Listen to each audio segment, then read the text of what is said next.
Good morning, Ariel. Certainly no fight like that we hope today on this set. I can guarantee you Stewart and I will keep our punches to ourselves.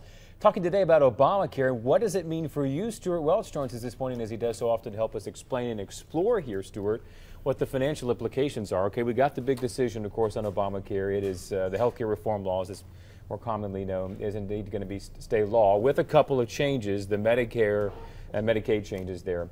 A lot of governors, Republican governors, have said we are going to opt out of this expansion of Medicaid. That's one of the cornerstones of this act. Do you buy that, or you think when it comes down to dollars and cents, they'll have to accept the funds that would come with that?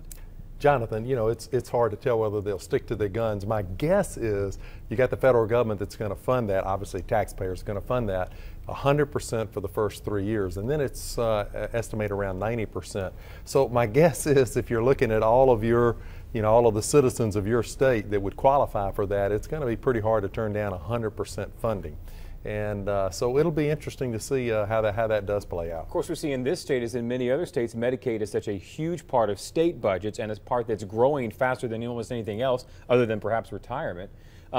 What are states going to be able to do to try and control that? Even if they have to add more people to the rolls, even if the federal government's paying 90% of that, that's still more tax dollars that some's going to have to come from somewhere, right? Yeah, it is. So you know what, they're going to have 3 years to figure that out, and so it'll be interesting. I don't know whether the federal government will look at it and decide if they need more aid or not.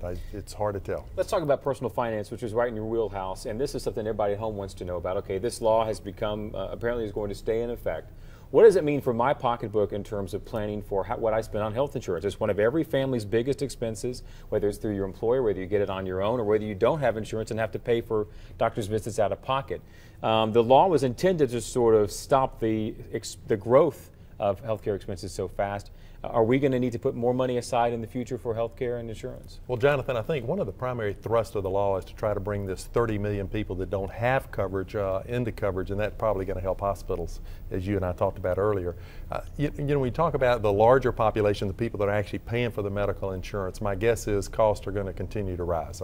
It's just, when you think of everything that's going on in technology and everything associated with medical care, you just know you're going to be facing higher costs. And what they're trying to do here is to raise taxes on the wealthiest people and have them help pay for it. So it's a big number, and my guess is plan for higher costs. You built a career on helping people figure out how they're going to pay for retirement. If I'm looking at retirement, I look at how much money I need to put aside for basic living expenses. Is health care going to be the #1 thing I should be worried about when I start planning for that? How much money I'll need to be spending out of pocket for health care, whether I have Medicare or not? That's a great question. I do think that when people, the baby boomers that are just now retiring, one of the biggest numbers that they're going to face, one of the biggest unknown numbers, is going to be their health care costs. And some people, there have been some studies that have suggested you need up to $1 million other than normal retirement funds in order to cover potential health care costs. So it's going to continue to be a